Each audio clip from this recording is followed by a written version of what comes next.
Kevin and Brian's Horror Drive-In Theater Podcast, where each week we cover the latest horror news, shorts, and 2 creature feature reviews. This week after the news, we'll cover the old drive-in classic, Dr. Phibes Rises Again, followed by our discussion of the short film Mannequin, and the modern horror feature film, Day of the Dead Bloodline. Get your popcorn, turn up the volume, lean back, and relax. Here we go. I'm Kevin. And I'm Brian, and now it's time for the news. First up, the classic 1960s Hammer film thriller, The Witches, is going to be out March 19th on Blu-ray. This is by Scream Factory, and this new release includes an audio commentary with filmmaker and historian Ted Newsom, along with the Women of Hammer film and theatrical trailers. You can pre-order your copies now, and there's a link in the show notes. Shout Factory carries this, and they carry a lot of cool stuff. Shoutfactory.com. It's worth checking out. Sounds good. The Witches is maybe one of the lesser-known Hammer films. I remember seeing it. I don't remember it. And pretty much like all the Hammer films, it's a classic. It's good. Creepy and well-acted and good special effects for the day. And It's one for a future drive-in segment, you're saying? I think it would be. Okay. Yes. And I'm sure it showed at many drive-ins when it was new. I think all the Hammer films did. Mm-hmm. They kind of invented drive-in type movies. So this has witches and voodoo and witch doctors and witches and all kinds of magical stuff going on, and hexes and curses and just general mayhem.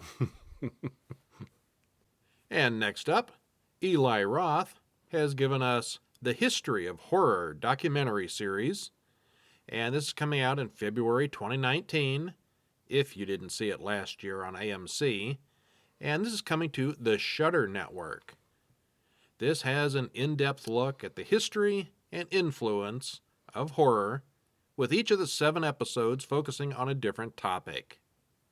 Like vampires or zombies, slashers, they're so important that they get 2 episodes. Okay. Yeah. So it's new that it's coming to Shudder. It's been around since October, and somehow I missed it completely. And looks really good. It sounds really good, and I like Eli Roth's work. We need to see that. I have to give that in a shot, yeah. Next up, Guillermo del Toro leads the drive to save a horror bookshop. This one is called Dark Delicacies. In Burbank, California. Aha.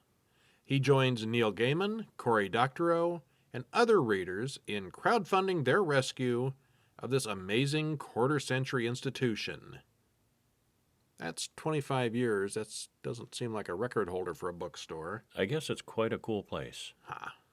Many fans, but not so successfully financially speaking. The rent is high. Rent is driving them out of business.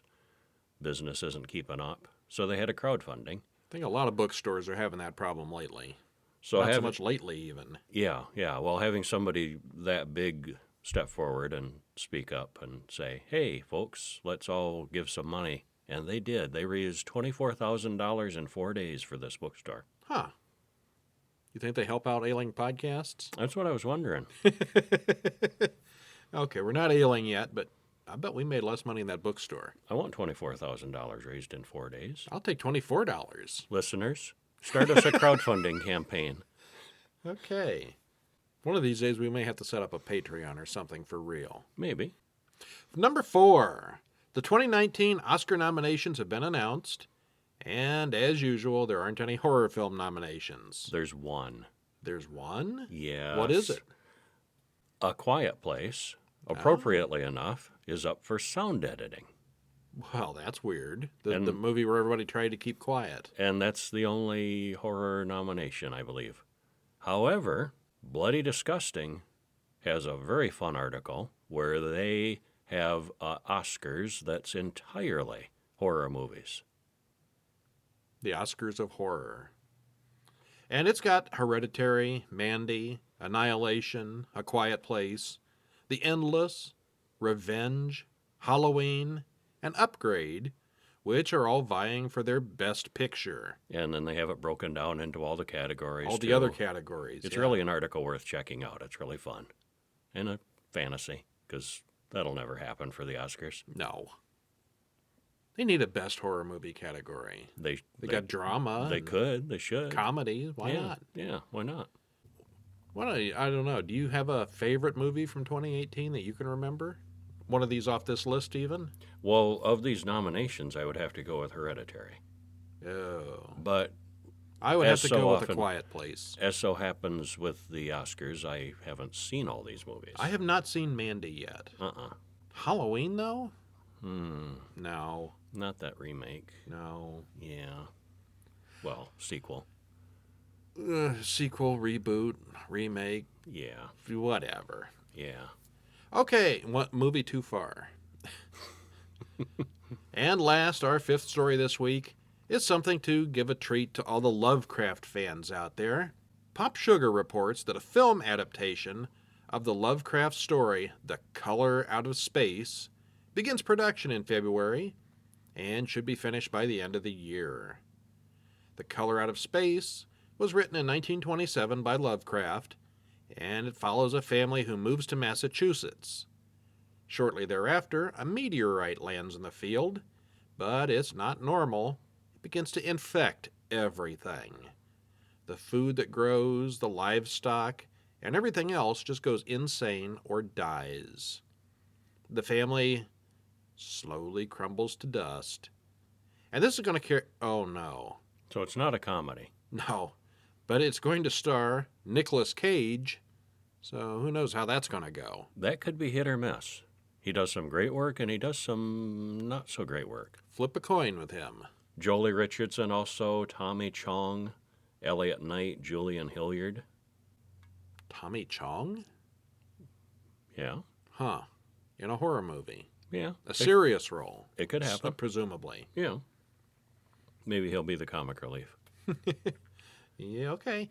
Well, that sounds like something I want to see. I've read the story. Have you read the story? I have read the story, and there's been at least one adaptation out there.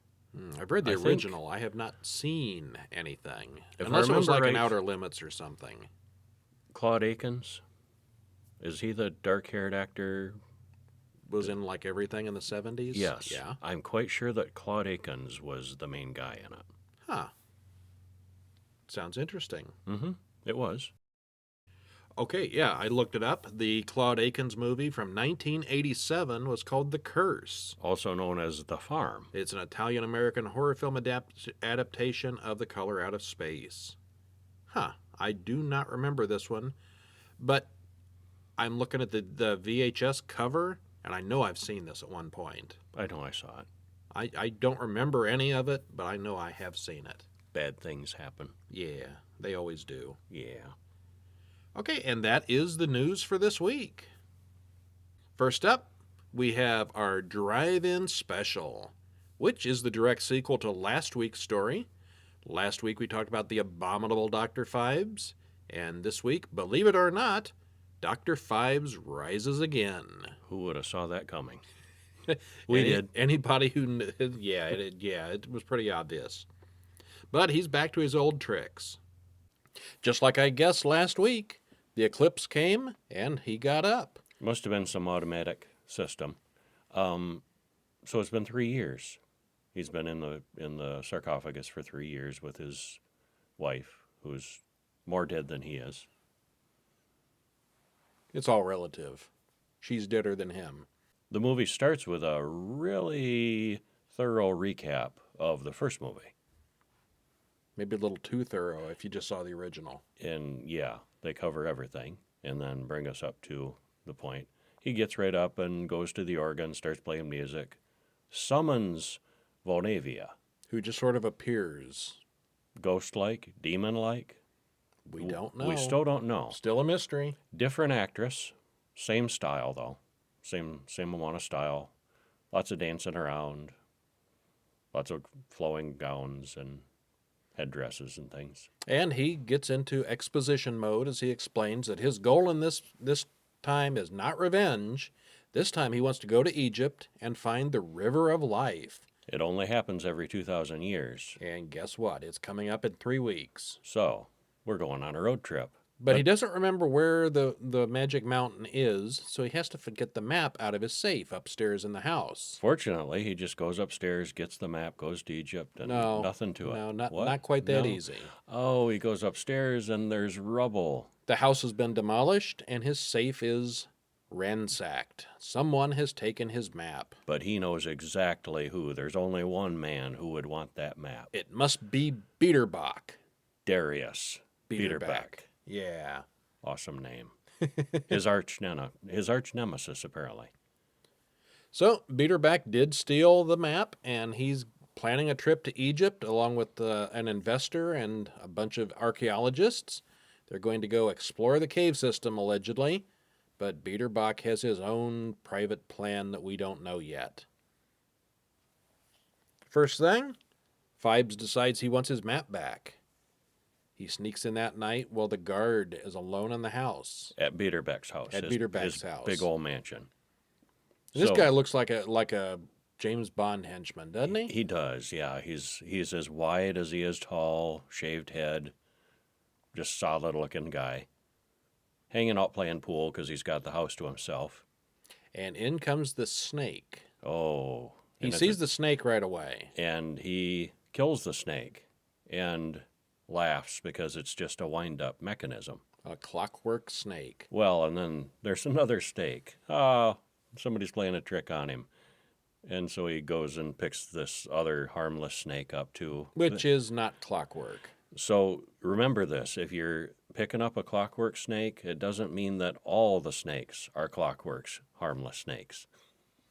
But this guy knows what he's doing. He pulls out his knife, cuts his arm, sucks out the poison, and he's probably going to be okay, but he decides he's going to call an ambulance just to be safe. Yeah, and then he gets on the phone, and it's one of those that he puts to his ear because it's still the 1920s, so it's that old kind of phone.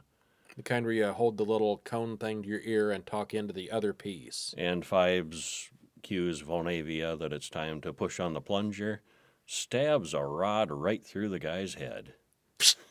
It's a good one.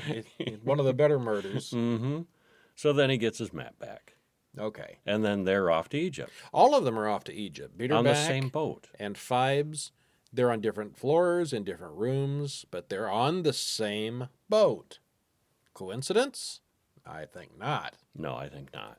This ship, the hold of the ship is full of cars and luggage and all kinds of old props and things, like a giant bottle of gin. It also includes the entire Clockwork Orchestra from the original movie. He has it in this great big glass display case, and his dead wife is propped it's up all set up like a carnival float, like a calliope or something. Yeah. Well, Ambrose, the investor, goes down there in the hold and finds this, and of course, Phibes can't have anybody discovering his secret, which, is just uncovered and down there. For anybody to see. But, so Phibes kills another one. Stuffs him inside the giant gin bottle and throws the whole thing overboard. Can't just throw him overboard. Yeah, puts him in a giant gin bottle, which cues in the police when they find... It gets a little convoluted, but the police find the body when it washes up on shore, and they piece together that Phibes is active again. And meanwhile, Phibes and Volnavia are walking through the desert.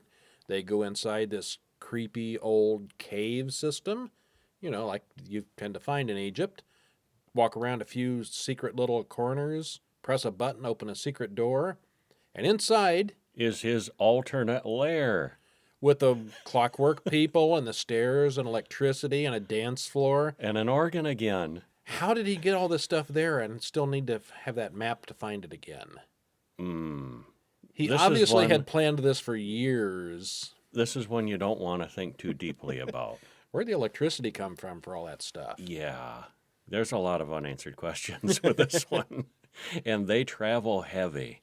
Oh, the equipment that they have and the toys and the death traps, and where did they get all this stuff, and how did they get it from the boat out in the middle of the desert where this site is. It's miles from Cairo. They'd say, well, how far it is away from the city or anything. Meanwhile, Scotland Yard talks to the shipping agent who was in charge of the boat, and they narrow it down that it was in fact Phibes. The guy describes the girl and the organ and some of the cargo, and they know it's him. And the Ambrose's cousin, she shows up and cues him in that she knows where they were going because Ambrose talked about it. So Scotland Yard gets on a boat, and they head to Egypt too. Mm-hmm. Meanwhile, the murders begin over in Egypt as one of Biederbach's experts is pecked to death by eagles down in one of those caves. Luckily, Phibes has some trained eagles handy that he sicks on the guy. Yeah, don't think too hard on that one. Biederbach's girl finds a body buried in the sand. It's the guy Is that it was the eaten. same guy? It's the guy that It was the attacked same by guy, the eagles, okay. yeah. Phibes buried the body there just for kicks. All right. So they'd find it. Volnavia then seduces another worker and tricks him into sitting down on this chair. And this chair is kind of unique. It's got these big teeth on the side that bite into both of his arms. They're scorpion claws Yeah. that chunk down on his arms and trap him in the chair. The chair is like a big mechanical scorpion thing that holds his arms down. And Phibes shows him the key as he locks the arms in place, drops the key in a dog bank Ceramic dog bank. right in front of him, and then they leave. All you got to do is break the bank, get the key, and let yourself go. Yeah. Except when he breaks the bank, it's full of scorpions. And hilarity ensues. Now, keep in mind, too, that this is this huge, beautiful, ornate tent, fully furnished, with this giant scorpion statue and all this set up. And they leave the guy there. I mean, where'd they get all this stuff out in the desert? They go to a neighboring nearby tent where Phibes is sitting there like a sheik. Volvania is playing the violin, and he's eating fruit while they're listening to the guy scream and die in the next tent. And there's all these other workers in other tents that don't hear anything. Yeah, okay. Yeah. It's one you don't... There's a lot more that makes you go, wait a minute, that you don't want to think too much about. There was a in little this one. suspension of disbelief in the first one, but There's this one a here, lot of it in this just one. be entertained and don't think. Yeah, just turn your brain off. Peter Cushing makes a cameo appearance in this one. Yes, though, he does. as the boat captain. The on ship the way captain, over. he had like 6 or 8 lines. Very short. 5-minute scene at most. I guess his wife was ailing at the time, and they just did his work in one day. He was supposed to be the Joseph Cotton character in the first one. Yeah. The yeah. main doctor, but his wife was sick and he couldn't do it then. Mm-hmm. I guess they slipped in this one as a cameo. Yes. Actually, speaking of actors, they reused a lot of the actors from the first one. The cops were the same, two of the cops. That makes Same sense. They were the characters, same actors. characters. They came back. But some of the others they recycled as new characters. The rabbi from the first movie became Ambrose in this movie. One of the pervy doctor from the first movie came back as the shipping agent in this one. One of the doctor's servants, the maid or caretaker or whatever in the first movie, came back as Ambrose's Mrs. Ambrose in this one. Mm-hmm. And there was no point in that, really. Must have been a studio thing, or the director wanted those actors again, liked them. Yeah, there's really no point to it. The police made sense. The others, not so much. Yeah. But anyway, back to Egypt. Scotland Yard finally tracks down the group just in time for the next murder. And in the meantime, Biederbach has stolen a sarcophagus from Phibes that just happens to have his dead wife down on the bottom of it. Yeah, it was a thing that Phibes found, and there's a secret compartment. And everything would have been fine if they would have just left the sarcophagus alone. He wouldn't have killed anybody else, probably. Yep, he had what he wanted. He was just waiting for his moment. They took the sarcophagus with his dead wife in it, and so he has to go after him some more. The sarcophagus is kind of an important prop. Up on the top, they have the remains of a dead pharaoh. Underneath is a secret compartment where they stash, what's her name? Victoria. Victoria, the wife. And it's got this handle that activates everything that if you turn it the right way, spits out a key. And Phibes figure this all out very quickly. Biederbach figures it all out as well, except for the part where the wife is in the bottom. He never finds her. He finds the key, though. But he's got the box with the wife in it, and Phibes needs it back. So, Phibe breaks into the tent, kills the other guard, and steals it back. But does he just stab him or shoot him or anything mundane like that? Oh, no. How did you get this machine in the desert out there that must weigh 1,000 pounds at least? There's this giant screw machine, literally with a thing that you screw one end, and it shrinks the machine down with the guy in the middle. It's like a giant sandwich press. And it gets better, too. To cover the noise in camp of this guy screaming as he's being crushed in this device, Phibes has this gigantic electric fan, This running is the out kind in of the fan desert that you see people in production studios where they make an artificial windstorm. making artificial windstorms. Which is exactly what happens on the camp. Everybody thinks it's a windstorm. They're all battened down in their tents, and it's noisy. They can't hear anything. How did they get the fan out there, and how did they power it? Yeah. So anyway, Phibes has her take over the fan, and he goes and cranks the guy down and kills him. And then they get the sarcophagus back. But once they get back and get ready to hatch the plan, The key is gone. That villain beat her back. So Phibes has to kill some more. He doesn't have to, but he seems to enjoy it by this point. I think he likes it. He likes the style of it. The and next again, guy, it's a very stylish movie. There's yeah. a lot of style and a lot of costumes, and not as much as the first one. not quite as much. This is a little more of a straightforward horror movie. The next guy, he gets killed in his car. He gets distracted. He runs up the hill, finds out that there's nothing there, runs back, gets in the car, pulls the starter, and the starter pops out, and so does Sand. lots and lots of Sand high-pressure blasted. sand. Just like in the first movie, when the guy got frozen in his car, this guy gets sandblasted in his car. And it's just totally realistic that you could rig a car up to do that. Yeah, there's really no point in it either. The guy No. wasn't doing anything. But that's one more death. So finally, Beaterbeck confronts Phibes. They finally meet. Phibes wants the key, and he has captured Beaterback's girlfriend. She's on a floating platform down in this hole, tied down with chicken wire and can't escape. A very complicated trap. It's a Rube Goldberg thing, if there ever was one. The chamber starts filling up with water, and the platform floats up. And at the same time, there's this rack of metal snakes with pointed tongues coming down toward her. So she's going to get stabbed. As the water rises and she floats, she goes up. And as the spiky snakes descend down, something's going to give in the middle here pretty soon. But Beaterback chooses to save her life, and he gives up the key to Phibes. He runs back to save the girl. Phibes open the gate. And then what? He gets away. Phibes gets away with his dead wife, floating away down the river of life. The police charge in, rescue the girl, leaving Beaterback to chase after Phibes, swimming down the river of life, but the gates have closed. As Vincent Price sings Somewhere Over the Rainbow, Beaterback ages 1,000 years in a matter of seconds. Oh, we didn't mention that. That's why Beaterback is so desperate, why he's there too. Oh, yeah. He is running out of his elixir. He has this elixir that has been sustaining his life for at least the past 100 years. At least 100 years, yeah.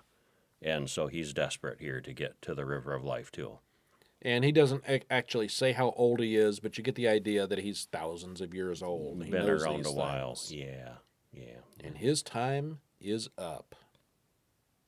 Phibes has the same skullish makeup, and I thought there was a very cool moment where he's eavesdropping on the archaeologists, and he has his head poked up among a bunch of ancient skeletons and bones that are laying, and he just blends right in. Phibes' head in with the skulls, like E.T. in with the stuffed toys. Mm-hmm. Same kind of thing, hiding in plain sight. This one had some creative murders. It did not have the big theme of the original. The original one, he had the 10 curses, and it was all in revenge. This one, he's just murdering to get his way, murdering to get what was taken from him. And it seems like he's more spontaneously killing these people, and yet he's got all this equipment and stuff available with him to Yeah. do these elaborate murders. It's like, I hope we get to kill more people. I brought this giant screw machine and haven't used it yet. I'll be very disappointed if we don't use it. Yeah, the logic behind this one is a lot weaker than the first one. But again, it is stylish. It is a lot of fun. There's a lot of humor in it. Mm-hmm. Not as good as the first one. I thought the pacing wasn't as good at the beginning. It takes a while to get things going, I think. Yeah, a lot more talking in this one. The initial waking up, and then there's a lot of yakety yak before things get going good again. But this was a sequel back in the days before VHS and DVD. So mm-hmm. these people probably had not seen the first movie in at least a year. So yeah, I think the recap is important back then. Well, the recap was okay, and then the waking up scene, and then in between, after that, there's kind of a long period where just a lot of talk goes on and a lot of planning. More exposition with Phibes plugged into his voice box and talking to his dead wife. And Okay, well, I would give the first movie a solid 9 of 10. I would give this one maybe a 5 of 10. I think I'd give this one more of a 7 of 10, Okay. but less, a little bit less. But I really like still like the mood and the look of the first one. This one just feels like it's a chase movie. Well, and I guess there were maybe a little bit of production problems too. They had a couple of different writers that kind of meshed their scripts together, and there were stuff that they filmed, about 10 minutes worth, that they cut out, and then they had to have Vincent Price do some filler where he's just kind of filling and talking in. And you can tell which scenes that is because he's not plugged in. You hear his voice, but he's not plugged into his gramophone. Mm-hmm. And I guess the two main actors didn't get along very well, Vincent Price and Robert Quarry. clashed. Yeah. Somewhere during the production, Vincent Price found out that the production company was going to be using Quarry in their future horror films, and Price would be out. I can see why that might be a little bit of a conflict maker. Mm-hmm. One guy was taking the other of his jobs. Yeah, he ended up getting Count Yorga. He had already done Count Yorga before. Oh, he'd this. already done it. Okay. They were going to make the second Phibes movie, Dr. Phibes versus Count Yorga. Oh, right. That was one of the early plots, and that just didn't work out real well. That would have been strange. They still use the same two actors, Mm-hmm. but yeah, they did not use the Okay. character. I thought Count Yorga was kind of dumb. A little bit. Yeah, not one of the better movies. Yeah. So a thumbs up, but see the first one first. Thumbs up. Yes. See them both. Yeah, definitely a pair of classics, and it was intended to be a trilogy, but they never got very far with it. One of the potential there were a couple of potential scripts floating around. One where Dr. Phibes fights Nazis. One where his wife does regenerate and becomes alive again, and she's actually more vicious and evil than he was. I bet she would have more clever devices, too. Well, the projected title for the third movie was The Bride of Dr. Phibes. Oh, yeah. And he would be more of a sympathetic character, and she would be the psychopath. And then they'd have to end up having an epic battle at the end. Seems like that could be fun. Yeah. He'd have Vonavia on his side, though. Maybe she would maybe. Maybe she was working for the wife all along. Or maybe she would summon her own hench person. Time for some fan fiction. Mm-hmm. Okay, so Dr. Phibes rises again. And I'm guessing he won't be rising anymore after this one. No, he won't. And then we saw a short film called Mannequin. About 9 minutes long, available on YouTube. Link will be in the show notes as always. And, well, was an interesting one. It was creepy and okay. It kind of had the whole story self-contained. It didn't feel like it was part of something bigger. Mm-hmm. Girls alone, working in a theater, working on costumes late at night. She gets a phone call from her boss or somebody, and she complains that she'd have to be there all night working on this stuff, and she doesn't really want to. But luckily she has a mannequin to keep her company. Yeah, she talks to the mannequin, and it stands there because it's a mannequin. Well, it's not a friendly mannequin. It gets later at night, and she takes a couple of wide-awake pills to stay awake. Caffeine pills. Yeah, and, have you ever taken so many caffeine pills you saw things move? No, No, I haven't. No, neither have I. I think they were really moving. I don't You think think she it was was real? hallucinating it. Okay. Yeah, I do. Well, in the beginning, she thinks she's hallucinating it, but time passes and she starts hearing voices. And it gets realer and realer and creepier. Footsteps that seem to be approaching, the lights blink on and off. They start whispering, "You can't run." But she runs, and hilarity ensues. Mm-hmm. We won't spoil what happens. Nah. But it's good. It's worth checking out. I give it a thumbs up. Best 9 minutes I've spent all day. I don't know, breakfast was awful good. Maybe the second best 9 minutes. All right. And to wind things up, we have our modern day horror movie. And this week we've got The Day of the Dead Bloodline from 2018. 2018. Day of the Dead was originally 1985. Romero directed. And then they remade it in 2008. And this is a loose adaptation, a loose remake of the 1985. Okay, then in the 1985 one, we see a bunch of really worn out soldiers living in a bunker underground. The scientist who works there has captured a Chud. Chud is a different movie Chud is entirely. a different one, yeah. Yeah, He was Bud, Rotters. though, right? Bud. Yeah, I think they called Okay. him Bud. Yeah. Anyway, he's captured a zombie. He's named Bud, chained him to the wall, and he's kind of teaching him to do some tricks, trying to prove that they've become more intelligent. Whether or not that happens or not, well, yeah, in the movie, Bud uses a gun and a few things, so he is a little more intelligent than normal. Beyond that, there's really no explanation for it. Eventually, of course, the zombies break in and kill everyone.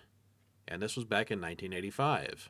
And so, roughly, that's the 2018. Yeah. Sort of. There's differences. Yeah, there are differences. A lot of differences that we won't spoil very much. You have to see it for yourself. Well, this one is... Actually, I thought the sets with the big motor pool and the hallways and stuff looked just like the 85 one. Yes. The building that they're all in seemed to be about identical. Big military compound. Now, some of the differences. I know in the 85 one, George Romero was like a product of Vietnam, and he did not like the military. They were the biggest bunch of crazies and idiots and slackers. Any mistake they could have made, they made in that movie. They didn't make as many mistakes in this movie. They seemed a weren't lot more complete competent idiots. here, at least in the beginning. A lot of the drama in this movie comes from people being stupid and doing dumb things. Yes.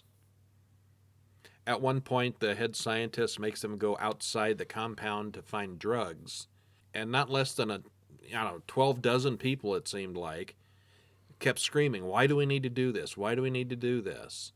And it's very clearly explained more than once why they need to do this. I felt sorry for her. It's like, listen carefully, no one listen and to I'll me. explain it again for the 6th time why we need to go get the medication. Okay, so this one starts out with students at a medical school. It does not start out in the compound. The students in the medical school are asked to take blood from this guy. He's a donor. He has very unique blood. The doctor there says he has antibodies that are 100 times stronger than normal.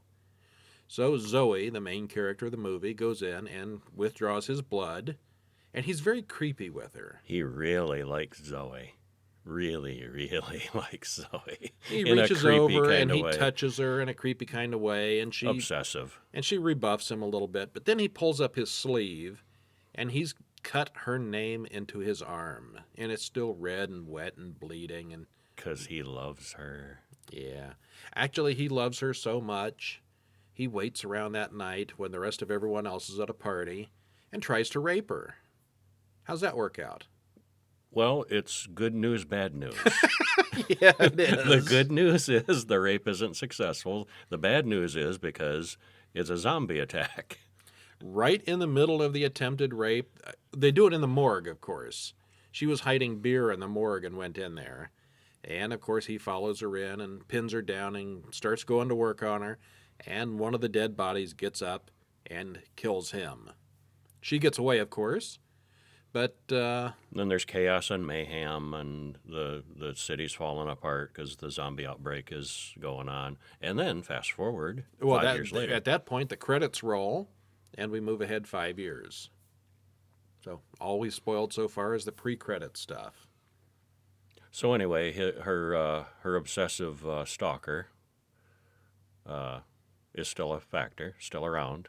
Well, I said a minute ago they had to go into town for drugs, and while they're breaking into the university pharmacy to get the drugs, Where she was before, Yeah. where she was a medical student, sure enough, they find Max the zombie in there, and who's still around. and he's different from the normal zombies. The other zombies, these are fast zombies. These aren't the old Night of the Living Dead type. These are 28 Day Later zombies. They're fast. He's kind of half infected. But he's not as infected as he looks like one, but he's smart, very sneaky. Mm-hmm. He Crafty. No spoilers. oh, Yeah, but he's a crafty he manages zombie. to get to the compound. Let's put it that way. Yeah, they don't leave him behind. Yeah. But special effects in this were very good. Practical effects. Lots of wet and meaty things going on. It looked a lot like Walking Dead with extra squirty blood. Lots of squirting. Yeah, a lot of shooting blood up in the air and people exploding, almost in unrealistic ways. You bite somebody, they don't explode like that. That was water balloon level explosions on some of them. And spurting and squirting and, yeah, lots of messy stuff. Yeah. So the gore is top notch. Yep. What about the acting? Pretty darn good. Mostly okay. The script was a little bit predictable, I thought, at times. It's only an hour and a half long, and somehow at moments it still seemed to be too long.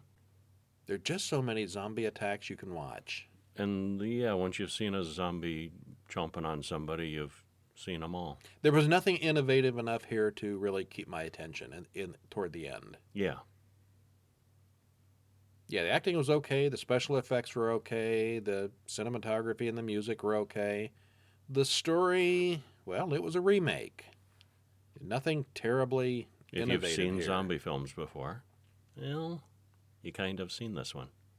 Kinda. I mean, it plays out a little differently than the original Day of the Dead, but the overall is kind of the same. Mm-hmm. So I'd give it a thumbs up, but not a real high rating. I give it 5 of 10. Maybe 4.5 out of 10. Ooh, Yeah. good movie. Yeah, well, yeah. What'd you think of the original 85 one? I liked it better. I liked it okay. I thought it was a little dumb compared to the other two. Well, they were first real movie dummies was in just, it was just happening and they hid in that old house and it was the best. it. Yeah, it was. The second one was the one in the mall, and I liked the mall one a whole lot. Mm-hmm. If you were going to hole up somewhere, I'd pick a mall. That'd be great. Well, in the third one, too, they were falling apart. They were losing their minds. They were a little too falling apart, a little too losing their minds. It didn't feel realistic to me. Hmm. They were just doing dumb stuff to be dumb, it felt like. Yeah, It was poorly written. I don't remember it that way. He didn't like the military, and it showed. He tried to make them look stupid.